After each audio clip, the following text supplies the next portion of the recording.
War doesn't always end with peace. Sometimes it pauses with a transaction, not land, not weapons, but pressure, economic pressure for military restraint. And behind every potential ceasefire between Iran and the United States, there's one silent negotiation.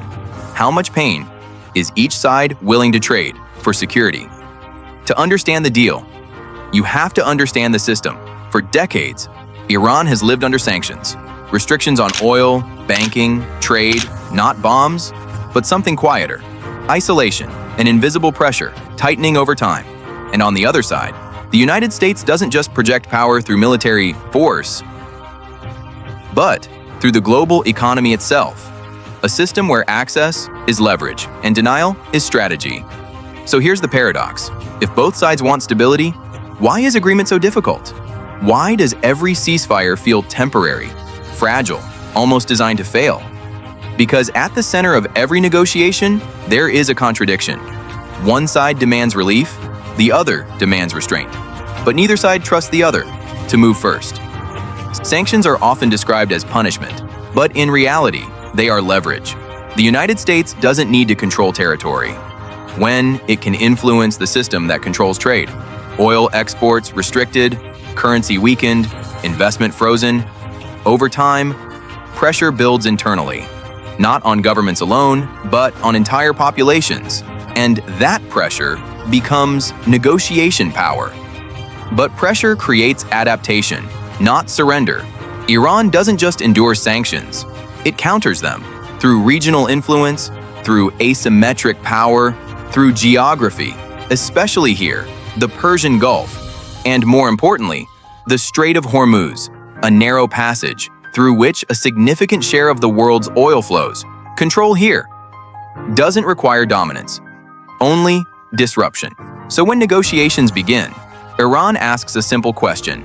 If we reduce our actions, what do we get in return? But more importantly, how do we know it will last? Because sanctions can return faster than they are removed. And history has made one thing clear. Promises are reversible. Trust is not. Even if a deal is signed, a deeper problem remains. Verification. How do you prove compliance without provoking escalation? Inspections, monitoring, surveillance, often led by organizations like the United Nations.